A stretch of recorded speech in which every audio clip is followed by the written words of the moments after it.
నమస్తే, welcome to reality check. ప్రస్తుతం మనతో పాటు ఉన్నారు పొలిటికల్ అనలిస్ట్ పురుషోత్తం రెడ్డి గారు. సార్ నమస్తే అండి. నమస్తే స్వర్ణ గారు. సార్ ఈరోజు మాజీ ముఖ్యమంత్రి జగన్మోహన్ రెడ్డి గారి బర్త్డే సెలబ్రేషన్స్ ఎలా జరుగుతున్నాయి సార్? అంటే వైఎస్ జగన్మోహన్ రెడ్డి గారి బర్త్డే ఓడిపోయిన తర్వాత వచ్చిన మొదటి బర్త్డే. అందులో భారీ ఓటమి, అధికారం కోల్పోయిన తర్వాత భారీ ఓటమి తర్వాత వచ్చిన మొదటి బర్త్డే. ఈ బర్త్డే బాగా సక్సెస్ఫుల్ గా అంటే జుబ్లీట్ మోడ్ లో జరుగుతున్నట్టుగా అనిపించింది. రెండు కారణాలు. ఒకటి, సహసిద్ధంగా జగన్మోహన్ రెడ్డి గారి క్యారెక్టర్, ఆయనకున్నటువంటి ఫ్యాన్ ఫాలోయింగ్ అనేది ఎమోషనల్ గా ఫెరోసస్ గా ఉండే ఫ్యాన్ ఫాలోయింగ్. కాబట్టి ఖచ్చితంగా అది కార్యకర్తల బలం, అభిమానించే వాళ్ళు జగన్ ని ముఖ్యమంత్రిగానో లేకపోతే ఇంకొకరు అధికారంలో ఉండే వ్యక్తి కాకుండా ఒక పోరాడే వ్యక్తిగా, రాజశేఖర రెడ్డి కొడుకుగా, వాళ్ళు అభిమానించే నాయకుడుగానే ఎక్కువ మంది ప్రేమిస్తారు. కాబట్టి అధికారం పోవడం రావడం అనేది కొంతకాలం పనిచేస్తుంది, కానీ ఆయన పట్ల ఉన్న అభిమానం తీరదు. ఆ రీత్యా జగన్మోహన్ రెడ్డి యొక్క బర్త్డే బాగా సక్సెస్ఫుల్ గా నడుస్తుంది. రెండోది, వైసీపీ పార్టీగా కూడా ఈసారి ఆర్గనైజ్డ్ గా ఎఫెక్టివ్ గా చేసే ప్రయత్నం చేసింది. కారణం ఏంటంటే, దీనికి సహకరించిన ధోరణి ఏంటంటే ప్రభుత్వ వ్యవహార శైలి. జగన్మోహన్ రెడ్డి గారి గురించి ఎంత ఎక్కువ మాట్లాడితే జగన్మోహన్ రెడ్డి గారి క్రేజ్ అంత పెరుగుతుంది. అందుకే ఈరోజు బర్త్డే అనే ఉదాహరణ. 6 నెలల కాలేదు ఓడిపోయి, ఇంత పెద్ద ఎత్తున జనం హాజరు కావడం, మేమందరూ మళ్ళీ గెలుస్తారా ఓడిపోతారా, దట్ ఈస్ డిఫరెంట్. ఆ వాతావరణం 6 నెలల్లోనే ప్రతిపక్షంలో వచ్చిందంటే అది వారి గొప్పతనం కన్నా, వారి గొప్పతనం 50%. నేను ఇంతకుముందు ఇప్పుడు జగన్ గారికి ఉన్నట్టు సహజ సిద్ధమైనటువంటి ఫాలోయింగ్, దానికి అదనంగా అధికార పార్టీ వ్యవహరించే తీరు వల్ల వీళ్ళు కొంచెం ఉత్సాహం పెరుగుతాం. కారణం ఏంటంటే, అధికార పార్టీ 6 నెలల కాలంలో ఏమి చేసింది, ఏమి చేయలేదు అనేది పక్కన పెడితే జగన్ నామస్మరణ ఎక్కువ చేస్తా ఉంది. వాళ్ళు ఏమనుకుంటున్నారంటే, జగన్ రోజు తిడుతున్నాం కదా అనుకుంటున్నారు. మీరు తిట్టినా పొగిడినా జనానికి వెళ్ళేది జగన్ నామస్మరణే. దానివల్ల ఏమవుతుంది, పోలికి వచ్చేస్తారు, ప్రతిదానికి పోల్చుకుంటారు. మిమ్మల్ని వాళ్ళు ఆయన ఉంటే ఏమైండేది, ఈయన ఉంటే ఏమైండేది. ఆ రకంగా అధికారంలోకి వచ్చిన తర్వాత తమ గురించి 90% చెప్పుకొని గతాన్ని గురించి 10% విమర్శలైనా సమర్థనలైనా చేసుకోవచ్చు. తప్పులు చట్టబద్ధంగా చేస్తుంటే యాక్షన్లోకి వెళ్ళిపోవాలి. కానీ ఇప్పుడు యాక్షన్ కన్నా ఇవి ఎక్కువ అయిపోయినాయి. అంటే రోజు 7 గంటల నుంచి 9 గంటల వరకు మీడియా ఛానల్స్, అదనంగా పార్టీ లీడర్లు అందరూ బీజేపీ వాళ్ళు పెద్ద పట్టించుకోవట్లేదు, కానీ జనసేన అండ్ తెలుగుదేశం పార్టీ నాయకులు తీవ్రంగా జగన్మోహన్ విమర్శించడానికి తప్పను. అధికారంలో ఉన్నప్పుడు ముఖ్యమంత్రిని విమర్శించినంత జనం హర్షించినట్టుగా ఓడిపోయిన ఆయన విమర్శిస్తే పెద్ద పట్టించుకోరు. ఒక సెంటిమెంట్ వచ్చేస్తుంది, సానుభూతి వచ్చేస్తుంది. కాబట్టి అధికార పార్టీ జగన్ నామస్మరణ ఎంత ఎక్కువ చేస్తే జగన్కి అంత ఫాలోయింగ్ పెరుగుతుంది, ఆసక్తి పెరుగుతుంది అనేది అధికార పార్టీ ఈ రోజు బర్త్డే చూసినైనా సరే నేర్చుకోవాలి. తన గురించి 90% చెప్పుకొని జగన్మోహన్ రెడ్డి గారి పరిపాలనలో చట్టపరంగా తప్పులు చేస్తుంటే చట్టపరంగా వెళ్ళిపోవాలి. అదర్ దెన్ రాజకీయ అంశాలు రోజు ఆయన తిట్టుకుంటా ఉంటే, ప్రతిదానికి పోల్చుకుంటా ఉంటే వాళ్ళు కూడా ఇంకో రకంగా పోల్చుకుంటారు. అది అధికార పార్టీకి నష్టం. అది ఈ రోజు మనకు బర్త్డేలో స్పష్టంగా కనపడింది. జగన్మోహన్ రెడ్డి గారికి ఒక మంచి వాతావరణంలో బర్త్డేని జరుపుకోవడంలో వైఎస్ఆర్ కాంగ్రెస్ పార్టీ, ఆయనకున్న అభిమానం రెండు తోడే విజయవంతంగా జరుగుతున్నట్టుగా నాకు అనిపించింది. సార్, ముఖ్యంగా ఒక రాజకీయ పార్టీ అధికారంలోకి వచ్చిన తర్వాత ఒక 6 నెలలు ఎవరైనా సమయం ఇస్తారు. విపక్షాలు ఇస్తూ ఉంటే, ప్రజలు ఇస్తూ ఉంటాయి. ఇదొక హనీమూన్ పీరియడ్ గా కూడా అభివర్ణిస్తూ ఉంటారు. ఇప్పుడు 6 నెలలు దాటిన తర్వాత కూడా గత ప్రభుత్వం యొక్క తప్పుల వల్లే ఇదంతా జరిగింది, గత ప్రభుత్వం ఇలా చేసింది కాబట్టి ఇలా జరిగింది అంటూ అక్కడే ఇంకా నెట్టి వేసుకుంటూ వచ్చే చేస్తున్నట్టుగా కూటమి ప్రభుత్వాన్ని మనం చూస్తున్నాం. ఇది ఎంతవరకు ప్రజలు హర్షిస్తారంటారు? వాళ్ళు చేయట్లేదనే కదా మీకు అధికారం ఇచ్చింది, మరి మీరేం చేస్తున్నారని ప్రశ్నిస్తున్నారు ఇప్పుడు ఏపీలో. జగన్ ఎప్పుడు కూడా జనంలో అధికారంలో వచ్చిన వాళ్ళు తాము ఏమి చేయబోతామో దానికి టాప్ ప్రయారిటీ. వాళ్ళు అది ఈరోజు చేస్తారా, 5 ఏళ్ళకి చేస్తారా, దట్ ఈస్ డిఫరెంట్. ఇప్పుడు జగన్మోహన్ రెడ్డి అధికారంలోకి వచ్చినాడు. అధికారంలోకి వచ్చిన వెంటనే మొదటి 6 నెలలు ఏం చేసినాడు? విచారణలు, వీడి జోలికి వెళ్ళా. నా ప్రాధాన్యత అంశాలు ఏంటి, నేను ఎన్నికల్లో ఏం హామీ ఇచ్చాను, ఆయనకు అనుకున్న ప్రాధాన్యతలు, ఆ ప్రాధాన్యతలతో మనం విభేదించవచ్చు. ఆ ప్రాధాన్యత అంశాలు అమలు కోసం ఒక వ్యవస్థను ఏర్పాటు చేసుకున్నాడు. గ్రామ సచివాలయాలు, ఆర్బీకేలు, వాలంటీర్లు, దాదాపు 3-4 లక్షలు కాంట్రాక్ట్ అండ్ పర్మనెంట్ ఎంప్లాయీస్ కలుపుకుంటే తన రాజకీయ అజెండా, తాను ఎన్నికల్లో ప్రజలు ఇచ్చిన హామీల అమలు కోసం వ్యవస్థను సృష్టించుకున్న దాంట్లో మొదటి 6 నెలలు బిజీ గడిపినాడు. అందులో ఒక పాజిటివ్ సిగ్నల్ వెళ్ళింది. ఇంత పాజిటివ్ చేసి ఇంత ఘోర పరాజయంకి వచ్చింది. అట్లాంటి పరిస్థితుల్లో మీరు వచ్చిన మొదటి 6 నెలలు ఏం చెప్తున్నారు? మేము చేయకపోవడానికి కారణం జగన్, దీనికోసం అధికారంలోకి రావాల్సిన అవసరం లేదు కదా. కాబట్టి ఇది చూస్తారు ప్రజలు. రెండోది, గతాన్ని వీళ్ళనంత ఎక్కువగా పోల్చుకోకూడదు. ఎప్పుడు కూడా మిమ్మల్ని వాళ్ళు పోల్చుకోవాలి తప్ప ప్రతిపక్షం మనం వాళ్ళని పోల్చుకోకూడదు. కాబట్టి ఇప్పుడు ఎక్కువగా పోల్చుకొని గతంలో అది బాగలేదు, ఎక్కడ పోయినా గతం గతం గతం అన్నప్పుడు ప్రజలకు కూడా కొన్ని గతాలు గుర్తొస్తాయి. ఇప్పుడు మీకు మీకు ఒక గతం యాజ్ ఏ రిపోర్టర్గా ఉంటే అదే నా గతం కాదు, నాకు వేరే గతాలు గుర్తొస్తాయి. అది మర్చిపోయి మీరు గతాన్ని గురించి ఎప్పుడు మీ గతమే గుర్తొచ్చుకుంటే ఎట్లా? ఇప్పుడు జగన్మోహన్ రెడ్డి గారు అప్పులు లేకపోతే ధ్వంసము ఇది మీకు గుర్తుంది. కూటమి ప్రభుత్వానికి రోడ్లు ఏదో మాట్లాడుతున్నారు. ప్రజలకు కూడా ఇంకా అదనంగా కొన్ని విషయాలు గుర్తొస్తాయి. జగన్ ఉంటే అమ్మఒడి వచ్చిండేది కదా, జగన్ ఉంటే రైతు భరోసా, ఇది కూడా గుర్తొస్తాయిగా. మీరు గుర్తు చేయకపోవచ్చు, అది కూడా గుర్తొస్తాయి. కాబట్టి గతాన్ని ఎక్కువ గుర్తు చేయకూడదు. గతంలో జరిపిన తప్పులపైన యాక్షన్ పోవాలి. వర్తమానంలో మీరు 90% మీరు చేయగలిగింది చెప్పాలి. ఎప్పుడైనా సందర్భోచితంగా పోల్చుకోవచ్చు. గతంలో చూడు 10 రూపాయలు ఇస్తే నేను 20 రూపాయలు ఇచ్చాను. ఏ విషయంలో గతాన్ని, ఇప్పుడు అమరావతి విషయంలో గతంతో మీరు పోల్చుకోవచ్చు, తప్పేం లేదు. ఎందుకంటే గతంలో జగన్మోహన్ రెడ్డి అమరావతికి టాప్ ప్రయారిటీ లేదు, మీరు అబ్నార్మల్ టాప్ ప్రయారిటీ ఇస్తున్నారు. ఆడవే పోల్చుకోవచ్చు, అమరావతిలో గతం ఏంటి, ఈ రోజు ఏంటి. మిగతా ఏ విషయంలో మీరు గతాంతో పోల్చుకోదలుచుకున్నారు? కాబట్టి గతంతో పోల్చుకునేటప్పుడు గతం మనకన్నా ఎక్కువ ఉండింది అనుకో. ఇప్పుడు సంక్షేమ పథకాల విషయంలో మీకన్నా గతం బెటర్ అనేది అర్థం అవుతా ఉంది జనానికి. ఇప్పుడు మీరు పదే పదే జగన్ మాట్లాడుతుంటే, ఇప్పుడు అమ్మఒడికి తల్లికి వందనం రాలేదు, ఏం చేస్తారు? రెండు గుర్తు వస్తాయి. జగన్ అనే వ్యక్తి నా కుటుంబంలో ఒకరికి తల్లికి వందనం అమ్మఒడి ఇచ్చినాడు, ఇప్పుడు ఈయన వస్తే అందరికీ ఇస్తా అనుకుంటే ఎవరికి లేదే, అది గుర్తురాదా? రైతు భరోసా వచ్చినప్పుడు గతంలో 13,500 రూపాయలు జగన్ అండ్ కేంద్రం కలిపి ఇచ్చినారు ఇన్ టైంలో. మనం ఇంతవరకు 6 నెలల వరకు రూపాయి ఇలా ఇస్తాం, ఏదో తెలియదు.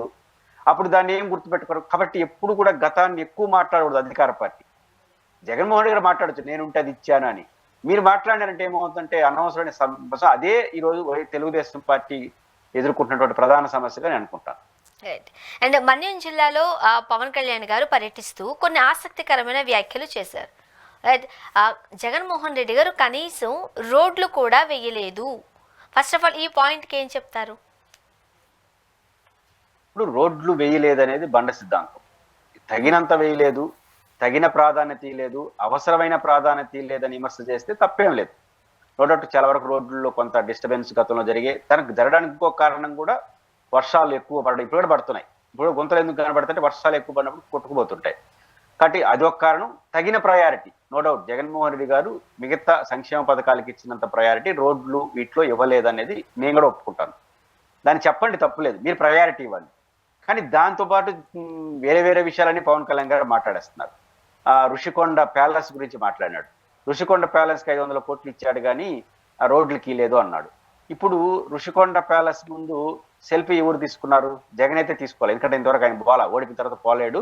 అంతకుముందు అధికారంలో ఉన్నప్పుడు పోలా, గెలిస్తే మళ్ళీ పోదాం అనుకున్నాడేమో, ఓడిపినాడు, ఇంతవరకు పోలా. ఆయన దగ్గర పోయి మనం అందరూ సెల్ఫీ తీసుకుంటున్నాం. మరి మనం వేసిన రోడ్డు కాడ మీరు సెల్ఫీ తీసుకోగలరా? పవన్ కళ్యాణ్ గారు 6 నెలల తర్వాత అయినా సెల్ఫీ తీసుకోవాలి. పోయి మన్యం దగ్గరకు పోయి జగన్మోహన్ రెడ్డి గారు సృష్టించినటువంటి ఋషికొండ దగ్గర ప్యాలెస్ సెల్ఫీ తీసుకున్నాడు పవన్ కళ్యాణ్ గారు. ఈ 6 నెలల్లో పవన్ కళ్యాణ్ గారు ఎక్కడైనా పోయి తను సృష్టించిన దాంట్లో తను సెల్ఫీ తీసుకోవాలి కదా. కాబట్టి సెల్ఫీ తీసుకున్నప్పుడు అది బాగుందనే కదా అర్థం, అదేం పనికిరాదా? జగన్మోహన్ రెడ్డి గారు 5-6 బంగ్లాల్లో జగన్ శ్రీమతి, జగన్ కుటుంబ సభ్యులే తిరుగుతూ ఉంటారా? వాళ్ళిద్దరే, కూతుర్లు కూడా ఇక్కడ లేరు.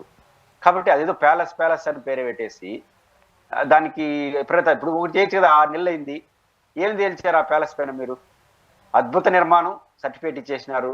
500 కోట్లు, ఓకే, 500 కోట్లతో ఒక నిర్మాణం, బెస్ట్ నిర్మాణం చేసినాడు.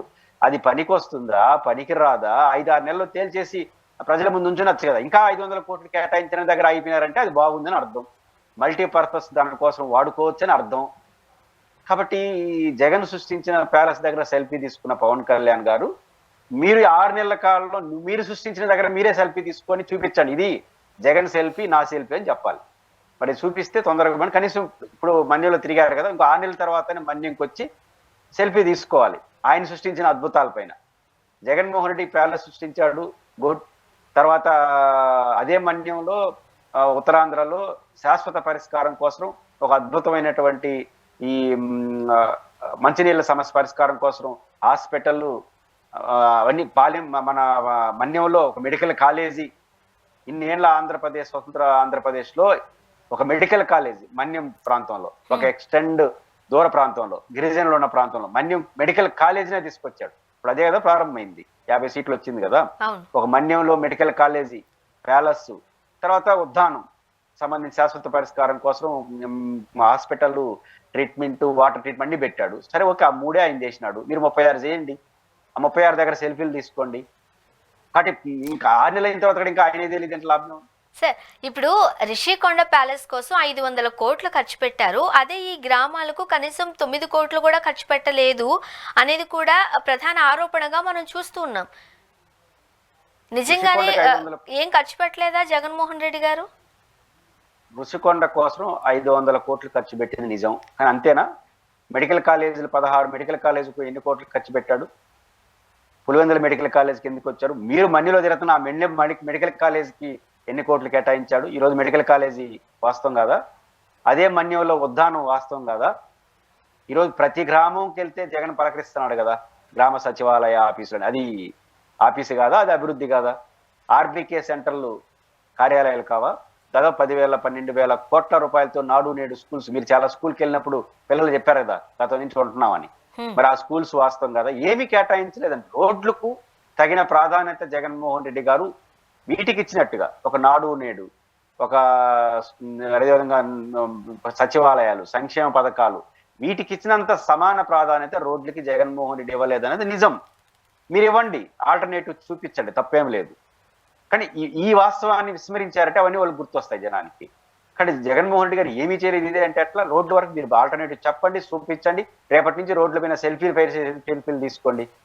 తీసుకొని పెట్టండి. జగన్ సెల్ఫీలు కొన్ని ఉన్నాయి, మీ సెల్ఫీలు ఏంటో చూపించండి. 6 నెలల లోపల ఇంతవరకు చూపించలేకపోయినా ఇంక నెక్స్ట్ ఏం చూపిస్తారో చూపించండి. కానీ పవన్ కళ్యాణ్ గారు ఆ యాంగిల్ ఆలోచిస్తే మంటారు తప్ప ఈ రోడ్లు ఓకే, రోడ్ల విషయంలో డిస్టర్బెన్స్ ఉంది, దాన్ని మీరు ఆల్టర్నేటివ్ ఏం చేస్తారో చేయండి. సెల్ఫీలు తీసుకోండి, ప్రజలందరూ సెల్ఫీలు తీసుకోవాలి. ప్రజలందరూ ఇప్పుడు టోల్ ప్లాజాలు కట్టే సెల్ఫీలు తీసుకోకూడదు కదా. ఇప్పుడు రేపు చంద్రబాబు గారి ప్రభుత్వం తీసుకొచ్చింది ఏంటంటే పట్టణాల్లో, గ్రామీణ రోడ్లలో, అర్బన్ ఏరియాల్లో, రాష్ట్ర రోడ్లు కూడా టోల్ ప్లాజాలు పెడతారంట. ఇప్పుడు ఆడ తీసుకుంటారా రేపు నుంచి సెల్ఫీలు? మనం రోడ్లు వేసే సెల్ఫీలు ప్రశాంతంగా తీసుకుంటారా? నేషనల్ హైవేలో తీసుకున్నట్టు ఈడగడ రోడ్లు వేసి ఈడగడ టోల్ ప్లాజాలు పెట్టేసి చివరకు పట్టణాల్లో ఉండే రోడ్లు కూడా డెవలప్మెంట్ ఇచ్చి ఆడ కూడా టోల్ ఫీజు వసూలు చేస్తారు. ఇప్పుడు ఇంట్లో నుంచి మనం బయటకు వచ్చామని అంటే అడుగు బయట పెట్టినందుకు గాను కూడా డబ్బులు కట్టాల్సిన పరిస్థితి వచ్చేసింది కదా సార్. ఆ రోడ్లు లేకుండా మంచి రోడ్లు వేస్తే, అంటే ప్రతి చోట టోల్ ప్లాజాలు తీసే రోడ్లు కాకుండా మీరు మంచి రోడ్లు వేస్తే జనమందరూ కూడా జగన్ తిట్టుకుంటా, మిమ్మల్ని పొగుడుకుంటా సెల్ఫీలు తీసుకుంటారు. అలా కాకుండా మీరు వేసే ప్రతి రోడ్డుకి టోల్ ప్లాజా వేసారనుకోండి, వేరే సెల్ఫీలు వస్తాయి. మీరు వేసిన రోడ్డు ఎంత, మీరు సెల్ఫీలు ఏంటి, మళ్ళీ జగన్ సెల్ఫీలు పోల్చుకుంటారు. అప్పుడు జగన్మోహన్ రెడ్డి రోడ్డు అయిపోయిన పర్వాలేదు స్వామి, కనీసం మామూలుగానే పోతున్నాం, ఈరోజు ఇంటి తీసి బయట వెళ్తానంటే ఆ టౌన్లో పార్క్కి వెళ్ళైతే ఆడొక టోల్ ఫీజు, రైల్వే స్టేషన్ ప్రతి చోట వీళ్ళు ఫీజులు వసూలు చేయాలనుకుంటున్నారు. ఇది చేసినారనుకో, ఇది లేకుండా ఉంటే మంచిగా ప్రశాంతంగా ఉన్నామనే అభిప్రాయం రాకూడదు కదా. కాబట్టి ఆ పరిస్థితి రాకుండా రోడ్లు వేస్తే పవన్ కళ్యాణ్ గారిని ది బెస్ట్ అంటారు. అండ్ 1 సెంటు భూమి కబ్జా చేసినా సరే కబడ్దార్ అంటున్నారు చంద్రబాబు నాయుడు గారు. 100% దాన్ని సమర్థిస్తాం. కబ్జా చేసిన వాళ్ళ పట్ల 1 సెంటు భూమి కాదు, ఏ భూమి, ఒక అంకణం భూమి అంటారు. మా ప్రాంతంలో 12 అంకణాలు 1 సెంటు. అంటే అంకణం భూమి, ఆ అట్లాంటి ఆలోచన చేయడాన్ని అప్రిషియేటబుల్. దానికి ఏం చేస్తారో చేయండి. అదేవిధంగా చేసిన వాళ్ళపైన, గతంలో చేసిన వాళ్ళపైన, వర్తమానంలో చేస్తున్న వాళ్ళపైన కఠినమైన చర్యలు తీసుకోండి. దానికి మీ నిర్మాణాత్మక చర్యలు ఏంటంటే, జనరల్గా ఆ ఆర్గ్యుమెంట్ ని వెల్కమ్ చేస్తాం. ఖచ్చితంగా ముఖ్యమంత్రి గారు ఆ పిలుపు ఇవ్వడం, ఆ హెచ్చరిక చేయడం మంచిదే. ఆక్రమణల పట్ల భయం ఉంటుంది ఆక్రమణ చేసే వాళ్ళకి. దానికి కార్యాచరణ కూడా కావాలి. ఎందుకు ఆక్రమణలు జరుగుతున్నాయి? ఆక్రమణలు జరగడానికి ప్రధాన కారణం కేవలం దౌర్జన్యమును, అధికారం మాత్రమే కాదు, ఈ సర్వేలో ఉన్నటువంటి లోపాలు. కొన్ని 10 సంవత్సరాల పాటు సర్వేలు సరిగ్గా లేకుండా, నీ భూమో నా భూమో తెలియకుండా వివాదం అయిపోయి దాని చుట్టూ కోర్టుల చుట్టూ తిరుగుకుంటా బలమైనోడు ఆక్రమించుకుంటున్నాడు. దీనికి ఒక శాశ్వత పరిష్కారంగా ఆయన ఒక ప్రోగ్రాం తీసుకున్నాడు, జగనన్న సమగ్ర సర్వే. 2 land title act. ఒకసారి ప్రభుత్వమే ల్యాండ్ టైటిల్ గ్యారంటీ చేసి ఇచ్చేస్తే దాని జోలికి ఎవరు పోకుండా ఉండే ఒక వినూత్న కార్యక్రమాన్ని కేంద్ర ప్రభుత్వ సహకారంతో ఆయన తీసుకున్నాడు. ఓకే, అది తప్పని మీరు రద్దు చేశారు. అంతకన్నా బెటర్గా ఏం చేస్తారు? అంతకన్నా బెటర్గా ఏ స్కీమ్ తీసుకొస్తారు? ఖచ్చితంగా రాష్ట్రంలో కబ్జాలు జరగటం అనేది అధికారం దబాయింపుతో కాదు, సర్వేల్లో ఉన్న లోపాలు. 10 సంవత్సరాల పాటు, దశాబ్దాల పాటు ఈ సర్వే నెంబర్లతో గందరగోళం వల్ల బలమైనడు ఆక్రమించుకుంటున్నాడు, బలహీనుడు నష్టపోతున్నాడు, కోర్టు చుట్టూ తిరుగుతున్నాడు. దీనికి ఒక శాశ్వత పరిష్కారం ఆయన తీసుకొచ్చింది జగనన్న భూ సంరక్షణ, 2 ల్యాండ్ టైటిల్ యాక్ట్, కేంద్ర ప్రభుత్వం పాలసీలో భాగంగా. మనం దానికి అది వద్దు అనుకున్నాం, వెరీ గుడ్, దాన్ని క్లోజ్ చేసేసండి. ఆల్టర్నేటివ్గా ఒక సమగ్రమైన చట్టం తీసుకొస్తారా? తీసుకొస్తే అది ఎలా ఉంటుంది? అలా తీసుకురాకుండా మీరు హెచ్చరికలతో చేసుకుంటా ఉంటే అది సక్సెస్ఫుల్గా అమలు కాదు. సార్, ముఖ్యంగా మనం ఏపీలో ఉన్న పరిస్థితులు చూసినట్లయితే 6 గ్యారంటీలు అంటూ అధికారంలోకి వచ్చిన కూటమి ప్రభుత్వం ఒక్కొక్క పథకాన్ని చాలా స్లోగా, చాలా తెలివిగా నిలిపివేస్తుంది, పాజ్లో పెట్టింది అనేది ఒక రకంగా చెప్పాలంటే ఒక కమెంట్ వినిపిస్తుంది. ఇప్పుడు రాజధాని నిర్మాణం కోసం 1000 కోట్లు అప్పులు తెస్తున్నట్టుగా మనం చూస్తున్నాం. దానికి వరల్డ్ బ్యాంక్ కూడా ఆమోదం తెలిపింది అంటున్నారు. అంటే గతంలో మన ఇద్దరు మాట్లాడుకున్నట్టు ఏ రాష్ట్రమైనా లేకపోతే కేంద్రమైనా అప్పులు తేవాల్సిందే. బట్ ఎంతవరకు రాష్ట్రానికి తీసుకొస్తున్నారు, దాని వడ్డీ రేట్ ఎంత అనేది కూడా మనం ఆలోచించాల్సిన అవసరం ఉందని ఇంతకుముందు డిస్కస్ చేసాం. ఇప్పుడు రాజధాని నిర్మాణానికి ఎందుకు ఇన్ని 1000 కోట్లు ఖర్చు పెడుతున్నారు? ఓ పక్క ప్రజలకి ఏదైతే ఇప్పుడు వృద్ధాప్య పెన్షన్ కావచ్చు, అది నార్మల్ పెన్షన్ కావచ్చు, దాంట్లో కూడా అనర్హులు అంటూ అక్కడ వేటు వేస్తున్నారు. ఏంటి, రాష్ట్ర ప్రభుత్వ ఖజానాలో డబ్బులు లేవు అంటున్నారు. మరి ఇన్ని డబ్బులు లేనప్పుడు ఇంత ఆర్భాటంగా మేము ఇది కట్టించాం అని చెప్పుకోవడానికి వీలుగా ఒక అసెంబ్లీను ఇంత ఖర్చు ఎందుకు పెట్టాలి అనేది సామాన్య ప్రజల యొక్క ఒక క్వశ్చన్ మార్క్గా వింటూ ఉన్నాం ఏపీలో. మీ ఉద్దేశం ఏంటి? అంటే రాజధానికి అప్పులు చేస్తున్నారు, సంక్షేమ పథకాలకు అప్పులు చేయొచ్చా చేయకూడదా? గతంలో ఏంటి విమర్శ? సంక్షేమ పథకాలకు అప్పులు చేసుకొచ్చి బటన్ నొక్కుతున్నాడు, సంపద సృష్టి ఎక్కడ చేస్తున్నాడు? ఇది చంద్రబాబు గారి ప్రధాన ఆరోపణ. జగన్ గారు అప్పులు తీసుకొచ్చి బటన్ నొక్కి జనం జోబులో జబ్బులేసి ఓట్లుగా మార్చుకునే ప్రయత్నం చేస్తున్నాడు, ఇదేమి డెవలప్మెంట్, ఇది శ్రీలంక అయిపోతుంది అన్నారు. ఇందుకు భిన్నంగా మీరేం చేయదలుచుకుంటారు? నేను కూడా అప్పులు చేసి సంక్షేమ పథకాలు అమలు చేయమని చెప్పను, అప్పులు చేసి నగరాలు నిర్మించమని కూడా చెప్పను. రెండూ తప్పే.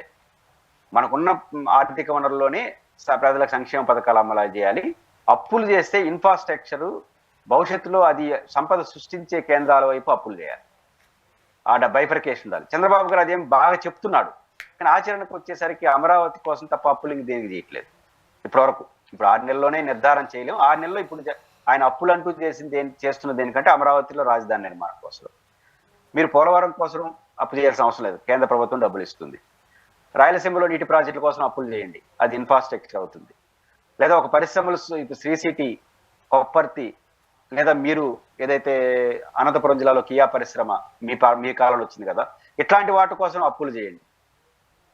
భారీ రోడ్లు, భారీ పరిశ్రమలు, ఇన్ఫ్రాస్ట్రక్చర్ డెవలప్మెంట్, వీటి కోసం అప్పులు చేయండి, తప్పలేదు. ఎందుకంటే మళ్ళీ అది పునరుత్పాదక మారుతుంది. కానీ అమరావతి రాజధానితో అప్పులతో అది వారు ఊహిస్తారు. మీరు ఒక ప్రశ్న ఏమంటారంటే అప్పులు అవసరం అమరావతికి అని. వాళ్ళు ఆశించే రాజధానికి ఖచ్చితంగా అప్పులు తప్ప ఇంకొక మార్గం లేదు. వాళ్ళు ఏదైతే ఆశిస్తున్నారో అమరావతి నగరం ఒక మహా అద్భుత నగరంగా తీర్చిదిద్దాలనుకుంటున్నారో అది జరగాలంటే అప్పులు తప్ప ఇంకొక మార్గం లేదు.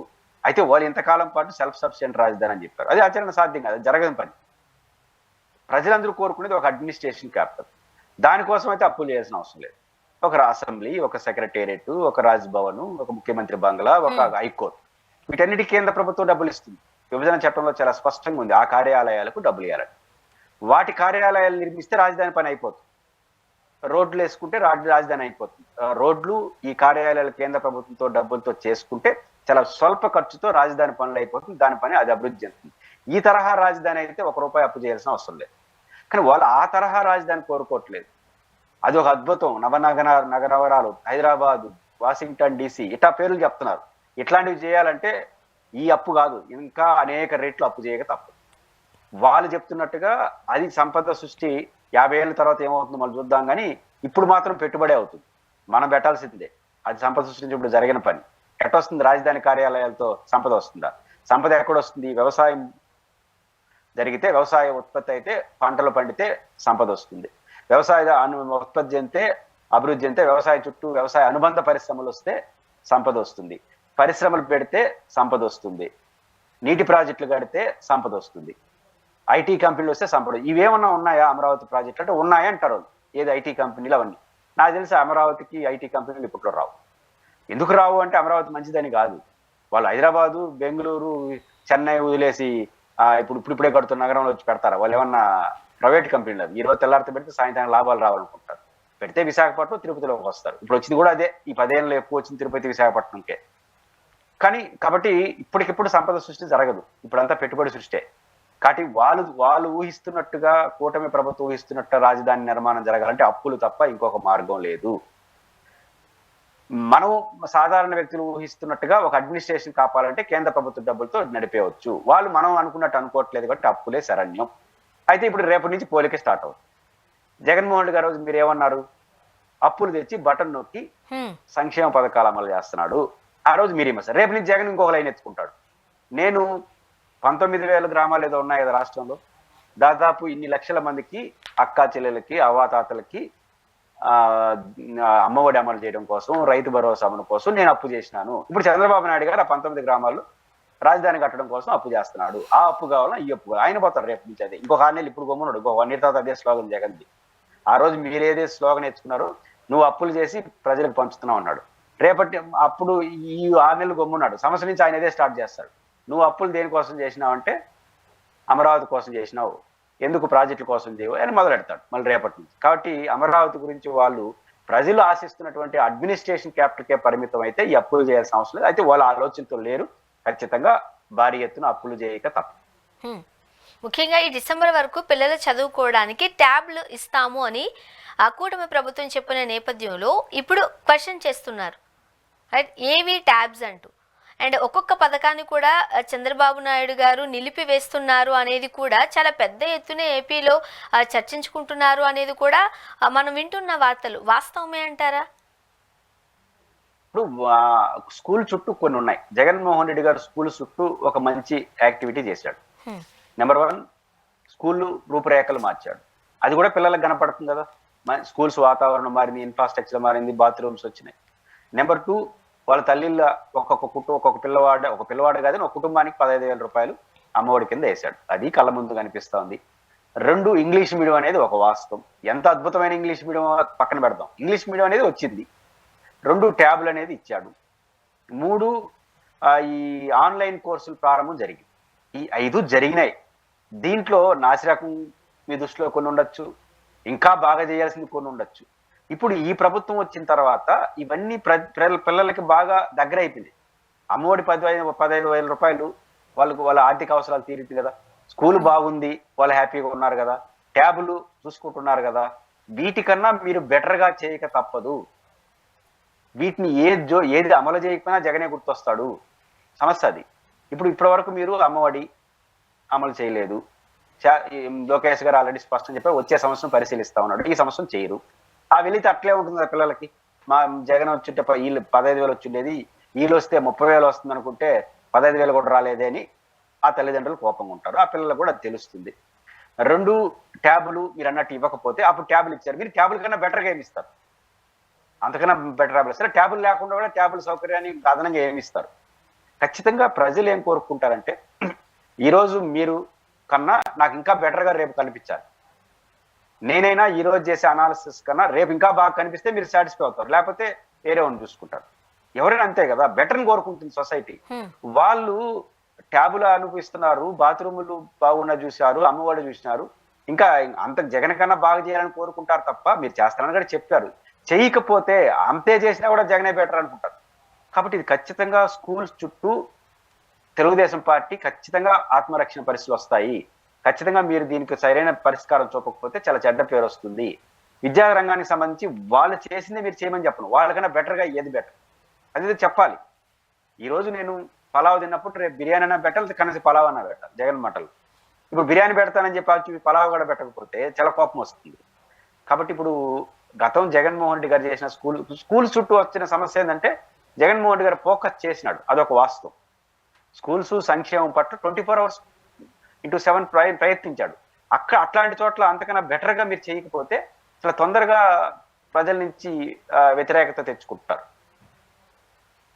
రైట్ సార్, ముఖ్యంగా మనం చూసినట్లయితే ఏపీ రాజకీయాలలో చంద్రబాబు నాయుడు గారి కుటుంబం నుంచి కావచ్చు, లేకపోతే జగన్మోహన్ రెడ్డి గారి కుటుంబం నుంచి కావచ్చు, ఎవరైనా సరే ఆడవాళ్ళు వచ్చి మాట్లాడిన సందర్భాలు మనం చూడం. వైఎస్ రాజశేఖర రెడ్డి గారు చనిపోయిన తర్వాతే విజయమ్మ గారు బయటకు వచ్చి మాట్లాడారు. మనం మనం మనం ఒకసారి గమనించినట్లయితే అంటే ఇప్పటివరకు కూడా చంద్రబాబు నాయుడు గారికి సంబంధించిన కుటుంబానికి ఎవరూ కూడా బయటకు వచ్చి మాట్లాడిన సందర్భాలు లేవు. బట్ రీసెంట్గా మనం చూసాము, ఈరోజు నారా భువనేశ్వరి గారు బయటకు వచ్చారు. విధ్వంస పాలన వల్ల రాష్ట్రం 30 ఏళ్ళు వెనక్కి వెళ్ళిపోయిందంటూ ఒక కమెంట్ పాస్ చేశారు. ఎలా చూడాలంటారు? అంటే భువనేశ్వరి గారు, నారా బ్రాహ్మణి గారు ఇద్దరు చాలా హుందాగా ఉంటారు. వాళ్ళు ఎప్పుడు కుటుంబం వాళ్ళ వరకే పరిమితం అవుతారు, వివాదాస్పద విషయాల్లో పోరు. కానీ ఒక క్లిష్ట పరిస్థితుల్లో వాళ్ళు బయటకు వచ్చారు. అంటే చంద్రబాబు నాయుడు గారు అరెస్ట్ కరెక్టా తప్ప వేరే సంగతి. తన భర్త అరెస్ట్ అయ్యాడు, లోకేష్ గారు పాదయాత్ర వాటి చుట్టూ పార్టీ చుట్టూన్నాడు. కాబట్టి ప్రజల్లోకి వెళ్ళాలి కాబట్టి నేచురల్ గా కూతురు, కోడలు, భార్య అనేది సెంటిమెంట్ కూడా పనిచేస్తుంది. అందువల్ల ఎప్పుడు రాని భువనేశ్వరి గారు, ఎప్పుడు రాని బ్రాహ్మణి గారు బయటకు వచ్చారు. అది ఖచ్చితంగా తప్పదు, ఎందుకంటే ఎన్నికలకు ముందు జరిగిన పరిణామం. అయితే కుప్పం వరకు భువనేశ్వరి గారు చాలా సందర్భాలు వస్తున్నారు. తన భర్త నియోజకవర్గం భారతి గారు అట్టయితే పులివెందుల పట్ల అప్పుడప్పుడు వస్తూ పోతుంటారు, వాళ్ళ యాక్టివిటీ అట్లే భువనేశ్వరి గారు వస్తూ ఉంటారు. కానీ భువనేశ్వరి గారు వస్తూ ఉన్నారు కాబట్టి ఈ రోజు ఇంట్లో మాట్లాడుకునేదే కదా, భర్త రోజు అంటుంటాడు కదా 30 ఏళ్ళ విద్వాంసం, 30 ఏళ్ళ విద్వాంసం, భార్యే కదా ఆమె కూడా. అంటే అది అందుకుంటారు ఆమె కూడా, దాంట్లో పెద్ద ఆశ్చర్యపోవాల్సిన అవసరం లేదు. కాకపోతే డైరెక్ట్ రాజకీయాలు చేసేంత వరకు ఈ రాజకీయాలు అంత మంచిది కాదు. ఇప్పుడు వెంటనే ఇప్పుడు ఆడకెళ్ళి గ్రామాల్లో ఇప్పుడు భువనేశ్వరి గారు చాలా మంచి యాక్టివిటీస్ చేశారు కుప్పంలో. ఎందుకంటే తన భర్త నియోజకవర్గం కాబట్టి సహజంగా ఆయన బిజీగా ఉంటాడు కాబట్టి ఆయన కంపెనీ నుంచి కానీ బాగా చేశాడు. ఆ సంక్షేమ కార్యక్రమాలు, సేవా కార్యక్రమాల వరకే భువనేశ్వరి గారు ఇప్పుడు పరిమితం అయితే మంచిది. కానీ రాజకీయాల్లో యాక్టివ్గా పనిచేయదలుచుకున్నప్పుడు చేయొచ్చు. ఇప్పుడు విద్వాంసం అన్నారనుకోండి, వాళ్ళు మాట్లాడతారు. కానీ అంటే రాజకీయాల్లో యాక్టివ్గా ఉండాలని భువనేశ్వరి గారు భావిస్తే తప్పేం లేదు. రామారావు గారు కూతురు, ఒక మాజీ ముఖ్యమంత్రికి కూతురు, ఇప్పుడు ప్రెసిడెంట్ ముఖ్యమంత్రికి సతీమణి ఆమె. అంటే ఒక పెద్ద కుటుంబం నుంచి వచ్చిన వ్యక్తి కదా, సహజంగా ఆమెకు ఆసక్తి ఉంటే తప్పేం లేదు. పాలిటిక్స్ డైరెక్ట్ గా మాట్లాడదలుచుకుంటే, డైరెక్ట్ గా చేయదలుచుకుంటే ఈ జగన్మోహన్ రెడ్డి గారి పరిపాలన, మంచి చెడ్లు అన్నిటిపైన మాట్లాడడం తప్పు కాదు, రాజకీయాలే. అది వద్దు అనుకుంటే మాత్రం సంక్షేమ కార్యక్రమాలకు, సేవా కార్యక్రమాల వరకే వారు పరిమితం అయితే మంచిది. 30 ఏళ్ళ ధ్వంసం అన్నారు తప్ప దాంట్లో అభ్యంతరకర పదాలు లేవు కదా. వీళ్ళు అన్నారు కాబట్టి వాళ్ళు ఇంకా రివర్స్ లో ఇస్తారు, రివర్స్ లో వాళ్ళు కూడా మాట్లాడతారు కదా. కాబట్టి రాజకీయంగా ఎదుర్కోదలుచుకుంటే గుడ్, తప్పేం లేదు. మహిళలు రాజకీయాలు వచ్చారు అనుకుంటాం. 30 ఏళ్ళు ఎందుకు అన్నారంటే భర్త మాటే కదా భార్య కూడా అంటుంది. ఎప్పుడు మాట్లాడే భర్త, భార్య, కొడుకు, కోడలు అందరూ ఒకే మాట మీద ఉంటారు కదా. అన్ని విషయాలు ఒకటి, మన జగన్ మీద కూడా ఒకే అభిప్రాయంతో ఉంటారు. కాబట్టి ఒకే అభిప్రాయంతో ఉన్నారంటే ఆమె మాట్లాడినారు. ఇంకా జగన్మోహన్ రెడ్డి గారు వాళ్ళ అనుకూలం వల్ల కూడా చంద్రబాబు గారి పైన ఎట్లాంటి విమర్శలు చేస్తారు, ఇప్పుడు భువనేశ్వర్ గారి పైన అట్లాంటి విమర్శలు భవిష్యత్తులో చేస్తారు. అండ్ ఆ టైంలో ఒక నియోజకవర్గం నుండి నారా బ్రాహ్మణి గారు కూడా పోటీ చేసే అవకాశాలు ఉన్నాయి అంటూ కూడా వార్తలు చూసాం. నారా బ్రాహ్మణి గారు యాక్టివ్ పాలిటిక్స్ లోకి రాబోతున్నారు అంటూ కూడా వార్తలు చూసాం. సో ఈ నేపథ్యంలో ఎప్పుడు మాట్లాడని, అంటే ఎప్పుడు స్పందించని రాజకీయాలకు సంబంధించి భువనేశ్వర్ గారు మాట్లాడేసరికి సో వాళ్ళ ఆలోచన ఏమై ఉంటుందో అనేది ఒక డౌట్ అండ్ రైట్. అంటే ఆమె జనరల్ గా కుప్పంలో యథాలాపంగా మాట్లాడింది అనుకుంటున్నాను నేను. ఏదో భవిష్యత్తులో భువనేశ్వరి గారు రాజకీయాల్లో అంటే ప్రత్యక్ష ఎన్నికల్లో పోటీ చేస్తారా, లేకపోతే కోడలు బ్రాహ్మణి గారి పోటీ చేస్తారా అనే చర్చ రావచ్చు. కానీ నాకు తెలిసి లోకేష్ గారు యాక్టివ్గా ఉన్నారు కాబట్టి ఇప్పట్లో చంద్రబాబు నాయుడు గారు సీనియర్ పొలిటీషియన్, ఆయన వారసుడిగా లోకేష్ ఎమర్జ్ అవుతున్నాడు. రోరసుడే, ఇంకా డౌట్ ఏం లేదు. ఆయన సక్సెస్ అవుతాడా ఫెయిల్ అవుతాడా కాలం నిర్ణయిస్తుంది. బట్ ఆయన వారసుడు, ఆయన బాధ్యతలు ఆయన నిర్వర్తిస్తున్నాడు, మంత్రిగా ఉన్నాడు, పార్టీ బాధ్యతలు అన్ని ఆయనే చూస్తున్నాడు కాబట్టి ఆ ఇబ్బంది ఏం లేదు. కాబట్టి ఇప్పుడు లోకేష్ గారు ఉన్నారు కాబట్టి ఆయన చూసుకుంటాడు. లోకేష్ గారు యాక్టివ్గా ఉన్నారు కాబట్టి ఖచ్చితంగా లోకేష్ గారే ఆ బాధ్యతలు తీస్తాడు. ఇప్పట్లో భువనేశ్వర్ గారు లేదా వారి సతీమణి, లోకేష్ గారి సతీమణి బ్రాహ్మణి గారు ఇప్పట్లో ప్రత్యక్ష రాజకీయాల్లో రారు. కానీ రాజకీయ కుటుంబం కదా, లోకేష్ గారి భార్య అయినా, చంద్రబాబు నాయుడు భార్య అయినా, మీలాంటి జర్నలిస్టులు ఎక్కడో ఒకసారి పట్టుకుంటారు కదా, ఖచ్చితంగా దీనిపైన నీ వైఖరి అయినప్పుడు ఆయన స్పందిస్తూ ఉంటారు. అట్లా స్పందించినట్టు తప్ప ఆమె కాన్షియస్ గా మాట్లాడినట్టుగా నేను అనుకోను. కాకపోతే తగిలింది నేరుగా 30 ఏళ్ళ వెనకంటే డైరెక్ట్ గా చంద్రబాబు స్థాయిలో మాట్లాడుతుంది కాబట్టి ఏమన్నా ఆమె మళ్ళీ యాక్టివ్ అయిపోతారా అనే రంధ్రాన్వేషణలు జరుగుతాయి. నేను అనుకుంటుంది ప్రజెంట్ ఆమె సేవా కార్యక్రమంలో బాగా మాట్లాడింది. యథాలాపంగా అనే మాటే తప్ప ఆమె సీరియస్ పాలిటిక్స్ నేను చూడను. కానీ ఇప్పట్లో వస్తారని నేను అనుకోను, అవసరమూ లేదు. వాళ్ళ కుటుంబంలో ఉన్నారు, చంద్రబాబు గారు యాక్టివ్ ఉన్నారు, లోకేష్ ఇప్పట్లో వాళ్ళు రాజకీయాల్లోకి వస్తారని. అంటే రాజకీయాలకు రావడం అంటే ఎమ్మెల్యేగా పోటీ చేయడం, ఎంపీగా పోటీ చేయడం, బాధ్యతలు తీసుకునేంత పని ఇప్పట్లో చేస్తారని నేను ఎంత అనుకోవట్లేదు. చూద్దాం సార్ ఏం జరగబోతుందో. థ్యాంక్ యూ సో మచ్ అండి, మీ అభిప్రాయాలు మాతో పంచుకున్నారు. Thank you very much. ఇది వాటి రియాలిటీ చెక్. Stay tuned.